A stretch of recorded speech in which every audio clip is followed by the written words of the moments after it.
Hello and welcome to So What You're Saying Is. I'm Peter Whittle. Now, my guest today is the editor of this new publication. It's called Islamophobia, an Anthology of Concerns. It's published by the Civitas think tank. Emma Webb is the director of Civitas's Forum for Integration, Democracy and Extremism.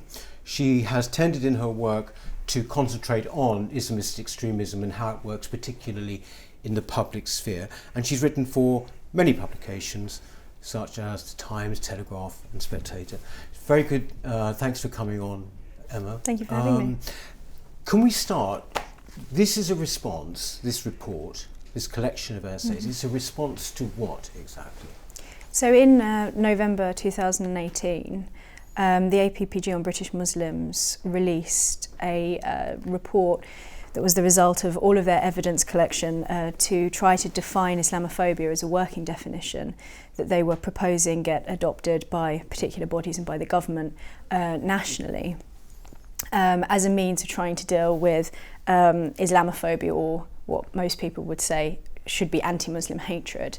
The anthology was really responding to, I would say, particular parts of the report that were chilling, but actually the report overall was so concerning to so many people that earlier this year we had an open letter response that was addressed to the Home Secretary, asking him to consider the concerns, because we realised after the APPG had published this report and the Home Affairs Select Committee had been set up to assess the evidence for whether or not it should be adopted, all of these bodies, political parties and so on, started adopting the definition before the evidence had been weighed up, and so it was just being adopted without scrutiny. And there were a number of people from all across the spectrum, political, religious, non-religious, all of whom were extremely concerned about the implications of the definition for various things, particularly sort of summed up under the umbrella of civil liberties,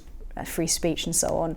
And so we sort of got together and put together this open letter to the Home Secretary, and off the back of that we also put together this anthology. So it brought together, you know, activists and experts in various areas to put forward their various concerns. Not all of the concerns agree with each other, but as a way of bringing everything together, because we were concerned that there wasn't proper scrutiny of the definition, and that if it was adopted without that, we would be in serious trouble.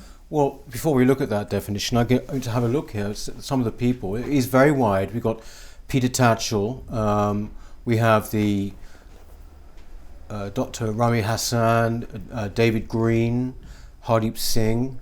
I mean, you know, this sort of basically is, as you say, right across the board.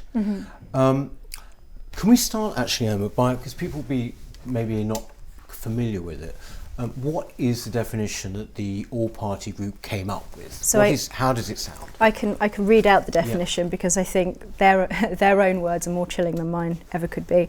Islamophobia is rooted in racism and is a type of racism that targets expressions of Muslimness or perceived Muslimness. Muslimness? Yeah. Right, okay. And as you can tell from the definition, it's impossible to enforce. It doesn't really mean anything. It's just postmodernist jargon. What does Muslimness mean? Who gets to be the arbiter of that? You know, what group are they talking about? What is perceived Muslimness? You know, there's not one single Muslim community in the UK. So what are they referring to there? And the concern that we all had about that is that really what it is a backdoor blasphemy law, because it is founded on the concept of cultural racism, and by definition it therefore oversteps the mark of anti-Muslim hatred, as you would have with, you know, anti-Sikh hatred, or, you know, hatred against any other religion, right. Christianity for example, right. And it starts to get into the very subjective grey area of, you know, microaggressions, structural Islamophobia, and into the realm of ideas, belief and practice, because its idea of expressions of Muslimness starts to go really attacking that, would be attacking things like Islamic practices or particular Islamic beliefs.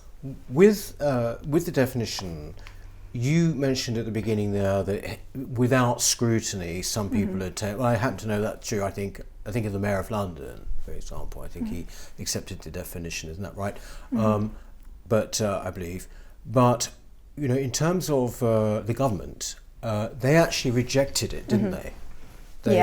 For the time being, or blanket. So the case with the Conservative Party is interesting because obviously they've been under a lot of pressure from people like Baroness Varsi, who was part of the APPG and very influential, sort of pushing the definition and pushing the cause of trying to stamp out Islamophobia as they see it. The Conservative Party are obviously in particularly pressured position, and they did refuse to adopt the definition when every single other party, including the Scottish Conservatives, so the SNP, Plaid Cymru, they all adopted and the Liberal it. Democrats and City Hall, as you mentioned, all adopted the definition, as well as a number of councils, Harrow, Oxford, Redbridge, Islington, Lambeth as well, an ever-increasing list. The Conservatives did reject the definition under Theresa May, but then Theresa May set in motion the process to establish a definition of Islamophobia. Right. And the person that she appointed as the independent advisor to that process is an imam called Qari Asim, who has himself accused Boris Johnson in the past of Islamophobia for his criticisms of all the things that he said about Islamic dress. And so the Conservative Party are moving in the direction of defining Islamophobia. And the concern there is that any definition of Islamophobia, because of what the word means as opposed to anti-Muslim hatred, is in dangerous territory. And being able to propose a definition, that's any less dangerous than the one that's already been proposed by the APPG, it's a very slim chance that they'll do that. And so the Conservative Party is a slightly different case, but the definition has sort of been adopted with by sort of circumventing the usual processes. And so really when it comes to pressuring them to adopt it nationally, they can say, well, everybody's already adopted it, so should you. There are a number of particular distinct grounds you've already mentioned, which are the main objections, which are illustrated by this booklet. But if we can just go through them. First of all, you've got the very vagueness, right? This is this term Muslims. I mean, can you just explain again? What are they getting at? I mean, or should I say, sort of how do the problems present themselves? If you're to go by that definition. Well, it's so unworkable. It's obviously unworkable to anyone that Muslimness is a nonsense concept, and so is the idea of it being a form of racism. Being a Muslim is not being part of a particular race. There is a huge diversity of Muslim communities from all sorts of backgrounds, including white convert Muslims. Being able to enforce the definition is impossible. If you try to imagine the police, for example, having to work with the concept of Muslimness, what does that mean? And it's open so much to abuse from particular interest groups, lobby groups, the people who are behind the definition sort of pushing it, and they will be the people who potentially police what Muslimness means. And you have people, for example, like Kanta Ahmed, who she got accused of being an Islamophobe because of her comments about the niqab, for example. You can imagine LGBT Muslims being called Islamophobes for their criticism of Islamic beliefs or treatment of LGBT people, as we saw recently, in other countries, and the treatment of LGBT people there. You can imagine feminist Muslims, for example, who would be attacked for being Islamophobes. And so you can disagree with, LGBT campaigners, you can disagree with feminist campaigners, but even those who disagree with them couldn't really call them Islamophobes for attacking or disagreeing with particular aspects of Islamic belief and practice. And so the idea of Muslimness as part of this definition, it's so elastic and so subjective that it could be used in in a way to sort of trample on people's civil liberties and try to deprive them of their free speech. And we've seen that with the way that it's been used already. Well, that's actually saying, I want to come to, because that's the second area really, which is about freedom of expression, isn't it? Freedom of speech. This would obviously seriously hamper people, wouldn't it? I mean, whether it's journalists or even creative people or whatever.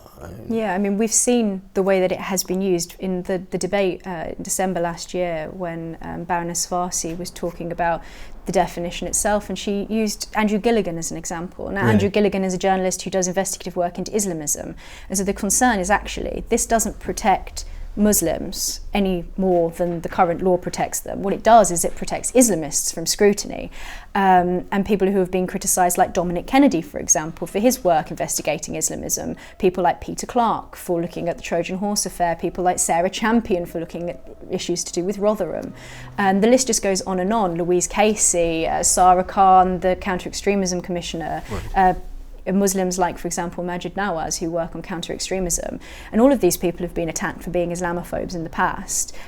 We see the way that the people who were involved in creating the definition used the term, and the way that it is used, and in fact the history of the term itself, it's so closely associated with anti-blasphemy and particularly hostility against Islam, that it just poses an enormous danger to free speech, almost, pardon the pun, by definition. Yes. And it's genuinely chilling. Actually, I could read out some quotes from the APPG's report themselves. And this is the All-Parliamentary Party Group. So right, this is one of the things that they did is they have insisted that this wouldn't trample on free speech. Right. The police, interestingly enough, bought into that because we were talking about the councils and political parties. The police also originally came out against it because of concerns that it would undermine security and counter-extremism legislation and policy. And then they did a complete U-turn and they wrote to the government and said that they should adopt the definition because they'd been reassured by the community that actually it wouldn't have that effect, that it wouldn't have any legal grounding, that it wouldn't be a legal definition, which is nonsense, because even though afterwards the APPG members did say it's not supposed to be legally binding, as I will read to you, it's quite clear that they originally intended it that way. They talk about it in that context of creating a new legal framework that sort of goes beyond the remits of anti-Muslim hatred. And so they've reassured the police, for example, and they've done this U-turn. And the police said in their letter to the government that they were sorry for really basically offending the Muslim community because it had writing the initial letter had damaged their relationship. That got some press, didn't it, that letter? Yeah. It was covered. So they had consulted various people. I think they consulted MPs, members of their advisory network, and they did a complete U-turn. And that's quite concerning because that could pressure the government in the direction of a definition that's similar to the APPG definition. And on multiple occasions, including in the report itself, they keep reassuring the reader or the audience that this is not going to impede free speech at all. But then the content of the report makes it quite clear that, to me, it seems like gaslighting, because they say one thing and then everything else indicates another. They talk about, for example, a test with 5 points to decide between illegitimate and legitimate free speech. Right. And they give examples of things that wouldn't, under the definition, and it goes to show how it sort of steps beyond the bounds of what would be narrowly defined as anti-Muslim hatred. And narrowly defined is something that you need for something to be workable in law and policy. And they talk about, for example, accusing Muslims of entryism, and that would go to like the Lutfur Rahman case, for example. This is in Tower Hamlets. This was the corruption case in Tower Hamlets Council. And so, cases like that, Trojan Horse would be another example probably. There were concerns that it would, trample on historians' abilities to research certain things, because it talks about not saying that Muslims rule by the sword and subjugate minorities. And the two most chilling things that they've said in response to the free speech concerns, I'll read. They said, giving up the term Islamophobia and with it the possibility of creating legal instruments to tackle it simply because of a perceived risk that it may limit free speech would be highly misguided. Highly misguided. And then they say also that the recourse to the notion of free speech and a supposed right to criticise Islam results in nothing more than another subtle form of anti-Muslim racism, whereby criticism humiliates, marginalises, and stigmatises Muslims. So, if you say that you're concerned on free speech grounds, then you are yourself guilty of a subtle form of anti-Muslim prejudice. You're an Islamophobe. So, I think it's quite clear they don't take free speech issues seriously, and the way that they use the definition to weaponise it against people that they disagree with shows exactly how it will be used. This is a bit of a well-known argument, but it's nevertheless the case, surely, that there's a real problem anyway with the term, in that it is, basically Islamophobia. The implication being that somehow you're talking about the religion and that you have an irrational fear or whatever, and that therefore to be Islamophobic would mean that you would not criticise what is essentially a set of ideas. It's an ideology, isn't it? It's like, you should be able to criticise Christianity, Buddhism, Hinduism, or Marxism, whatever it is. It's quite clear that even the concept that it rests on of cultural racism, it pushes the boundaries out beyond the narrow limits of anti-Muslim hatred. Yeah. It's not comparable to the anti-Semitism definition, for example. Can you explain, actually, because a lot of people would say, well, what's the difference, right? What would you see as being the difference then? Well, I think the key thing is that the anti-Semitism definition is more narrowly understood. It doesn't traipse so much into the cultural sphere. It's not really the idea of cultural racism. Jewish people have a more hereditary aspect to their faith, and so it doesn't quite sort of match up. But I think that the key thing is the way that that they have framed this as being something that you need in addition to laws to protect against anti-Muslim hatred, right? Because we already have, numerous pieces of legislation, plenty of acts that deal with discrimination against people on the grounds of their religion and hate crime in that sense. But they want something more. They want something that deals with Islamophobia as they see it on a level above anti-Muslim hatred. And that's, I think, sort of the crux of the issue. I see. You also mentioned, though, you did briefly mention, there was this intervention about security concerns, and they've taken that back now, you're saying? The police have more or less taken they've done a complete U-turn. So originally, what were their concerns? So originally they were concerned about a number of things. A policy exchange report laid out a number of areas where it could possibly undermine counter-terrorism or counter-extremism legislation and policy.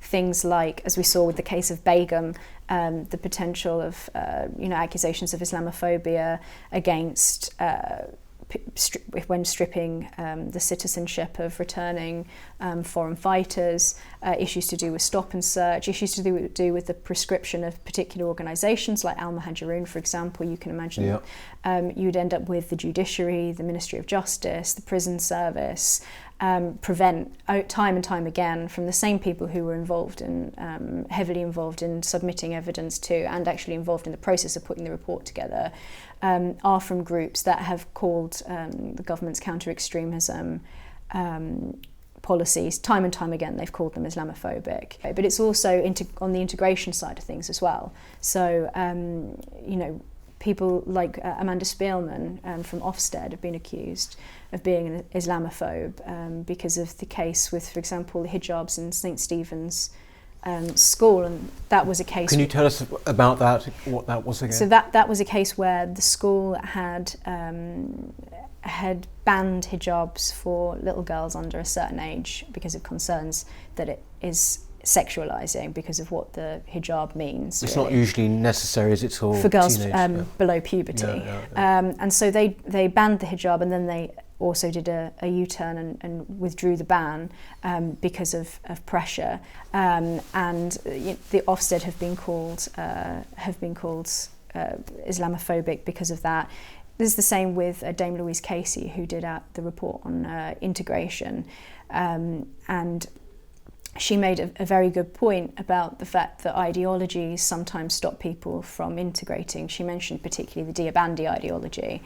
And what this definition would do is silence people from doing investigations into Islamism, making claims about those people who are actually trying to be divisive, trying to inculcate grievances, spreading sort of identity victimhood narratives. And in that sense, it would be bad for integration policy as well, because it would make it difficult to talk about things like Trojan Horse, like Rotherham, and instances of entryism, or even things like women's rights as well. Yes. What would what kind of definition would you be happy with? Would you recommend? I don't think that we need a definition of Islamophobia, and I think that we should stay well clear of having any definition, because one of the arguments has been that Islamophobia is a word that is in common parlance. It's used as standard to refer to the phenomenon of anti-Muslim hatred. But just because something is used widely in the public doesn't mean it's suitable for government legislation or policy. And one of the reasons is because Islamophobia cannot be tightly defined in the same way as anti-Muslim hatred can be, because we already have sufficient legislation and policy surrounding discrimination against people on the basis of their religion. And, we can have a process put in place to look into that further within the government. But the issue with Islamophobia, as I mentioned, is that it is so broad. It does go into the territory of belief and practice. And the history of the word itself and how it's been used actually should suggest that we certainly shouldn't be trying to seek any official definition of it. Yeah. Because even going back to, so if we talk about the origins of the word Islamophobia, if we go back to, some have suggested that it may have originated in France. Edward Said used the term to refer to hostility against Islam. And it was used, for example, by apologists of the Iranian Revolution in 1979. And it made its way into our vocabulary really in the 1980s. Most people credit the Runnymede Trust with popularising it, and you can actually see in the statistics there's a massive spike after the 1997 report. When that's right. This was a report done by the Runnymede Trust? Yeah, so the Runnymede Trust did a report on the phenomenon of Islamophobia in the UK. And they actually described as part of it open and closed attitudes towards Islam, and closed being sort of on the bigoted side of things. And again, it was within the context of Islam as a religion. And there are many activists, for example, who want to protect Islam from criticism, because they see criticism of Islam as a way of stigmatizing Muslims, which is a very slippery slope, obviously. And when it made its way into the British vocabulary, it was around the time of the Salman Rushdie affair, for example, and it was knocking about in the company of people who were lobbying for blasphemy laws. There were organisations in the 1980s who were trying to get blasphemy laws changed, or new blasphemy laws to accommodate protecting Islam, because they thought that would be good to create sort of social harmony. And one of the particular organisations that has been involved in lobbying with the UN was trying to lobby for laws against defamation of religion. And even though they backtracked on that policy in 2012, the APPG actually held a workshop with them. And so Islamophobia and blasphemy have been knocking about in each other's company for well, really from as long as the term has been about. Yes. And it has always been to do with a criticism of Islam as being an attack on Muslims. But I think the government need to be clear that criticism of Islam is not an attack on Muslims, and that if we are going to deal with anti-religious hatred or discrimination against any group, that we can't have one rule for some and a different rule for others. You know, what about the Sikhs? What about the Hindus? What about the Christians? They also suffer discrimination as well. But it's not good to go down the route of having a proliferation of phobias. No. And it wouldn't be Yes. something that would be workable anyway, because I think to any normal person it would seem completely absurd. The only problem with this new definition, or for that matter any definition you might say, is that people have so internalized these things now that actually it doesn't almost matter in a way what the definition is made up of, how it's expressed, because people basically now are in a state of confusion about what they can do and say. So consequently it's almost like free we speech passed has that already point. been chilled.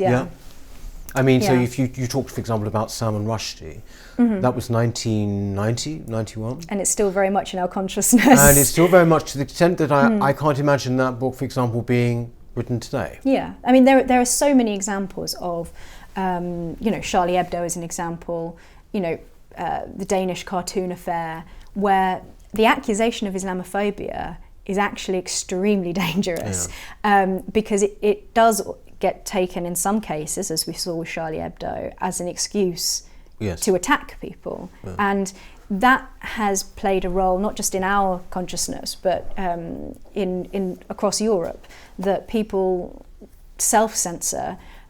We saw this with the Ipsos Mori and the issue to do with press freedom. I wanted to ask you about this, because this is actually very new, isn't it? What's happened? I'm talking about IPSO here. This is the Independent Press Standards Organisation. This just happens to have come out quite recently, isn't it? Or should I say it's been leaked, that there are various guidelines that they are. Well, can you explain what that is about? IPSO put together, I believe it was at the end of 2017, they put together a working group or a subcommittee to establish to develop guidance for journalists reporting on Islam or Muslims.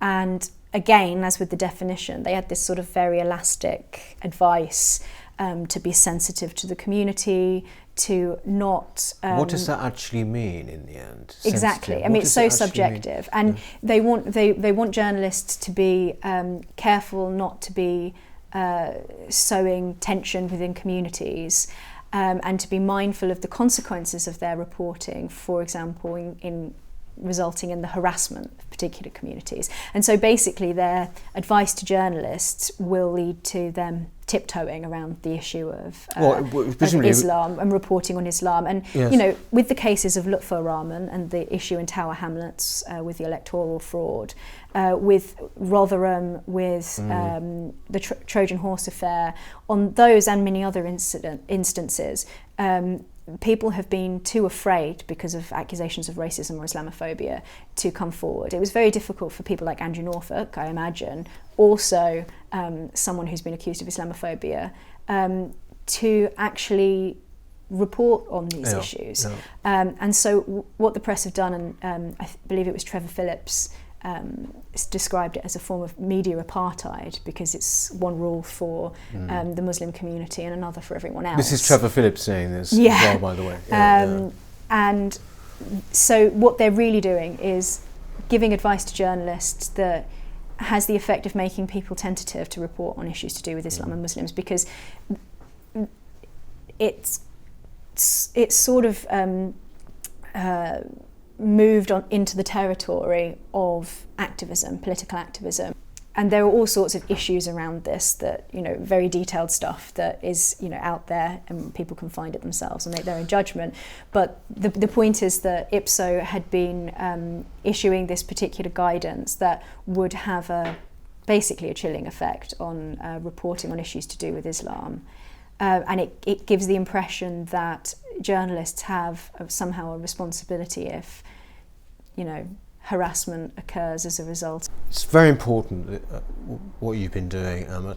Thank you for coming. I mean, how do people get to read this? Can they go online? Can they buy it, or can they download it, or what? So it's free online as a PDF It's through free the Civitas online. website. Where should they go? So you can get it through the Civitas website, or if you just Google Islamophobia Civitas Anthology. Yeah, there you go. And also, I think you can buy it in a hard copy through Civitas, or I think it's even on Amazon. Right, and as we were saying before, it's extremely broad, and there are people from right, left, and secular, and wherever. Thank you very much for coming on. Indeed, thank you. It's great. That's it for this time. But see you next time, and please, in the meantime, do subscribe, won't you? Thank you very much. Bye.